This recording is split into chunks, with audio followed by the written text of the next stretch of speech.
Darwin test শুরুর আগে কজনই বা ভেবেছিলেন বাংলাদেশের একজন ব্যাটার স্টার কামিন্স ও হ্যাজেলউডদের সামনে সেঞ্চুরির দেখা পাবেন। বাংলাদেশের জন্য এতদিন যা ছিল স্বপ্নের মতো, সেই স্বপ্নই সত্যি করে দেখালেন ওপেনার তানজিদ হাসান তামিম। ক্যারিয়ারের দ্বিতীয় টেস্ট খেলতে নেমে ধৈর্যশীল ব্যাটিংয়ে স্বাগতিক বোলারদের তুলোধুনো করেন এই বাহাতি ব্যাটার।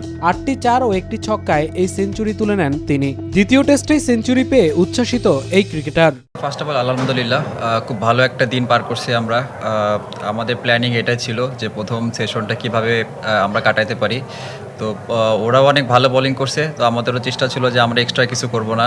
আর দিন শেষে আমার যে বললেন সেকেন্ড টেস্টে একটা সেঞ্চুরি, সত্যি অনেক ভালো লাগার একটা মুহূর্ত আমার।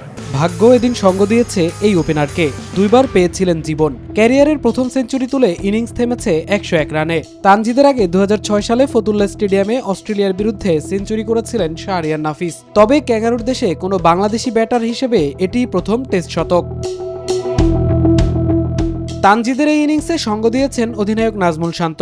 দুজন মিলে জুটি গড়েন 93 রানের। অপর প্রান্ত থেকে ক্যারিয়ারের সপ্তম 50 তুলে নিয়েছেন বাংলাদেশের সাদা পোশাকের অধিনায়ক। তানজিদের সেঞ্চুরি আর শান্তর দৃঢ় ব্যাটিংয়ে প্রথম ইনিংসে লিড নিয়ে ডারউইন টেস্টে চালকের আসনে বাংলাদেশ। মামুনুর রহমান, নিউজ 24।